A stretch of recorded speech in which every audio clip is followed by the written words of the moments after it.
IMC in thlanna ward number som na puel zeta lo thlin na ro pui tak achang hi kan lom pui hle maya tin ward number som pakhat na PRC po kan lom pui hle ani an kalna zel tura du sangna kan hlana PRC po alom thiam khop maya tuna hian pu LZ ate ina lom puina chi beite dong hnem hle mai ti chuan West 1 biala hian wat pahnih omin wat number som na le som pakhat na te oma heta hian kan bial chunga hian anni pahnih lo thlin na an han chang hi kan lom pui tak mewa ti chuan wat corporator te ni chawin na thatak te an thok chhozel tura kan bei se chutiang tur po chuan kan tong try pui a pathian kai hruaina le om puina changa an hna te an chan vo te thatak an hlen chu theina turin pathian hnena idil puyang u result chuak zo hlima hei puel zeta teina kalmasa in chibai ten lau buk na sa hle mai lom puina chibai adong na sa ti chuan hemi zo hian mani wat lama mani in lama kaltum le ani wat number 11 le wat number som mi puite thlangtling tu te zong chunga po lom thu kan sei tak meu ani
in chu ti rolin ZPM party in kan ti thei bok kan ni I min pui na sa me ya I unit te zonu unit nen chalai te po chalai na ani bok ngai kan sil lama te pe chuan chol na te po ani a tin kan ni mele ba ka kan ni mele chu na kina ka sa ya kan block khian min pui na se bok ani kin me hi an kuta han ka ta ke top me ya intel lo chuan ke chu ka ti thiam me lo ne ka te a campaign din po khan campaign calendar te min se sak lawa mu mal ta systematic do kan kal lo chuan ti na ka she me lo ka ti to pa an siam har pon in ti dan ni me ya ka te ka nor te che na ti khan an in rem ro na fel ta ki me ron siam sak zel me ya tin veng sang a campaign committee te an han ting thia boka veng sang a kan kalin chung le khat chian te mo in nga na tu ngai tua na kha be ma om lem lawa unit ta te zo no te ka chum lut top me an ti khan in kan block ob ten min kai shoi zel boka min pui na se ani block 1 le block 2 shoi tu te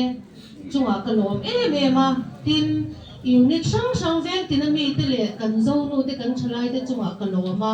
tin kan LC member ten min pui na sa boka ka kal na pianga min va puya ma min shoi sak zara abikin hei purem mo e pe chu tui ba mit tuna hana kan sara fote thak thei lawa poi ka ti ma ani khamin phur pui na sa mai tu ani boka veng ta po chu sang ka va puya che te mi in hong tak nei kha ni an kan sar ta no me fote thak lo ama pon shi omati ya vina han ka seren pe nge ni fali ruwa tin kan veng chung in vote min pe tha ti ka sha din kan veng mi pui chunga po ka lo ma hei chol mon po kan ti de dom na nia chu ti chung in unit te zo no ten chang ma thatha me lo in min lo puya in zar nia khang vote kan ho kha kan party kan chan ro na tha ka te ka lom ani tin atop na chuan kan MLA hi ka fak lo thei lawa na chin in khan result puan zo khan radio check interview ron te a chu ta po chuan in ban bo tak me khan ka han sei zung ama style de khan mo ka ri de zung mo ka ka ni chuan in na chin ka sai ang khan in kan tho hi atam lo ka te a hoi tu ten ti rong an ti chin zo ka kan kala kan pa soi ve kha ani me ami kan pa so ma khong ai vote kan batil ve a ma seng kan MLA hian ven tina na lo thok na se me ni hetia luang hol ve kan oma kan lo ral sha tang ai hian ven tin kan han fan hian vung thara lo chua an lo lom zel me ni ve mi pui hi veng dang a hian chuan lo thu ten lo soya kong tharan nei ngai lo an lo nei an lom zia ten lo soya campaign kha nuama mi thin lu lo in hong ani na taga chuan in kan MLA in min tho chwa sakhi ani ve in ka shetak meu ani akhu ma hian kan pan ve ni in ka sia ke ni hi mo chu bial tu MLA chak kan nei a mei ba ka ei ru lo kan nei a kan van nei ka in ti kan bial hi chuan in tuna hian in a thora kan sing ve wa tem ne wa te le ben hian chakna kan han changa tin ZPM mi le sa te kan in pum khat that na le kan tai mak na kan tho rim na ra kan sing tak meu in zawai chuwa ka loma cho ei vet tu ra ni ka lo me